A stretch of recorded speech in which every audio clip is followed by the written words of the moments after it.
Hello everyone, today I bring you a game called Totally Accurate Battle Simulator, or TABS for short. One of the first things I did in TABS was smile. I need to thank this game for fulfilling a particular supermarket fantasy I didn't even know I had, of ramming a trolley into a crowd of people, hilariously scooting about in first person as the wheelbarrower, getting up to speed and crashing into a group of enemies. This was one of the most fun hands-off tutorials I've played. The controls are intuitive, left-click selecting and placing units and right-click dismissing them, dragging a line to deploy my units into preparation phase, and then watching them immediately bump into each other until either side achieves victory. The animations are cartoonish, like exaggerated ragdolls. I was happy to just play it and have the new units be slowly unlocked as I won more and more battles. Every so often there would be an error change, changing all the units and helping to keep things fresh. It's fun watching the clash as the armies meet, engaging in a skirmish of epic silliness, with arms, legs and bodies flailing about everywhere, with the animations and googly eyes is a lot different from more realistic wargames. The cheap melee fighters may not be as impactful as the ranged units, but without a buffer between the ranged units and the melee, the range can quickly be overrun if they are engaged in close combat. For anyone in a bad mood, I challenge you to play this game for half an hour and not be perked up by the absurd fun of this game, especially when going into first person and fighting units up close. I couldn't help but laugh at times at the wobbly little warriors literally throwing themselves across the battlefield at their enemies. The ability to possess certain units adds an extra layer of fun and can sometimes sway a battle in your favour if used wisely.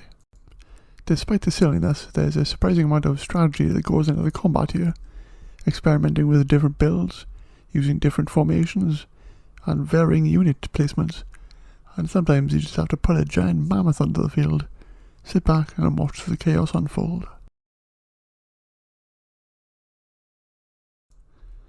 What are a bunch of infantry going to do up against 3 Zeuses throwing lightning bolts at them? Answer, not much. In a happy accident, I found out maps have verticality. Units can be placed high up on buildings, granting ranged units a vantage point. However, whether they stay up there is another matter. Although you can possess them to directly control them and make them stay where you've placed them, but they can just waddle off the roof and head into battle. Losing rarely ever felt annoying, just another chance to see what worked, tweak a strategy, and have another go. Except maybe for the gunslinger unit, that can go and stand on all kinds of Legos. Overpowered trash. It's satisfying to watch your tweaked strategy quickly rout the enemy side, especially if you've been stuck on them for a few goes. Determining which unit was giving you the most grief and sorting them out to give you that win. As for the soundtrack and voice, there's not much to say really. I enjoy both. There are different fitting soundtracks for each levels.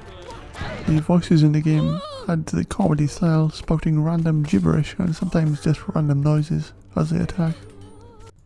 Discovering what each unit is good at is a lot of the fun in this game, and given how fast you can reset and start again, it encourages a sense of experimentation. It's a game of, I wonder what will happen if, and running with it.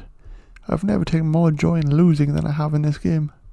Taking a ridiculous idea and actually winning with it is an experience that'll make you think, I can't believe that actually worked. There are more than 10 factions to choose from. There is plenty of choice on each stage, ranging from tribal to renaissance to spooky. Each faction has a mix of melee, ranged and boss units, all in ascending prices. The units in this game are fun and creative. The Scarecrow unit sends out birds to attack enemies. The Minotaur and Balloon Archers. They're all very fun. This isn't a game I see myself spending great periods of time on in the long term. It will likely be something I dip my toe into whenever I need a little chuckle or some fun, light strategy. People's playtime with this will vary. I got this for free on the Epic Games Store. I don't think I would have bought it at full price, but at a deep discount or free, I can easily recommend it. And that's it. Thank you for watching. If you like what I'm doing here and would like to see more, feel free to like and subscribe. Leave me your thoughts in the comment section, and I'll see you next time.